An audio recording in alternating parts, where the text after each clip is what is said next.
जून से सितंबर के महीनों में हुई अतिवृष्टि और भारी बारिश ने किसान के हुए नुकसान को देखते हुए सरकार ने किसानों के लिए विशेष मदद पैकेज की घोषणा की थी। लेकिन इस विशेष मदद पैकेज में अमरावती जिले के 14 तालुकों में से 8 तालुके शामिल नहीं किए गए, जिसमें से किसानों में नाराजगी फैल गई।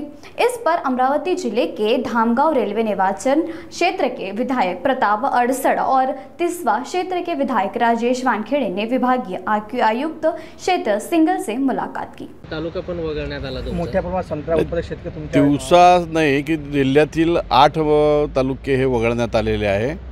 त्यापैकी माझ्या मतदारसंघातील भातकुली आणि तिवसा हे 2 तालुके आहे।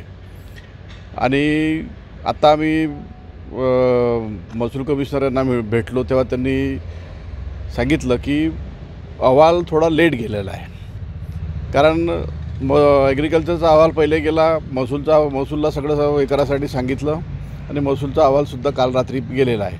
हा GR काल रात्री निघाला। त्या GRवर काम करत असताना 2 दिवसापासून ते काम करणं कदाचित चालू असेल। तर मागे पुढे झालं, आमचं पालकमंत्र्याशी पण बोलणं झालं, महसूल मंत्र्याशी बोलणं झालं, त्याचबरोबर माननीय CM साहेबांना SMS करून सांगितलं की अशा प्रकारचा विषय झालेला आहे। संपूर्ण जिल्ह्यातील शेतकरी चा हे आहे की आम्हाला मदत मिळाली पाहिजे।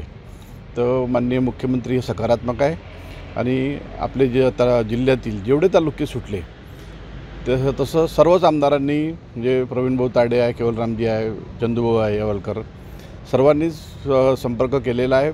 आता इथं पण आम्ही 3 वाजता येणार होतो, पण थोडं काही तांत्रिक कारणामुळं थोडी वेळ पहिले घेण्यात आली आणि सगळे जे बाधित शेतकरी आहेत त्या सर्वांना न्याय मिळेल, कारण हे शेतकऱ्यांचा काम करणारं सरकार आहे।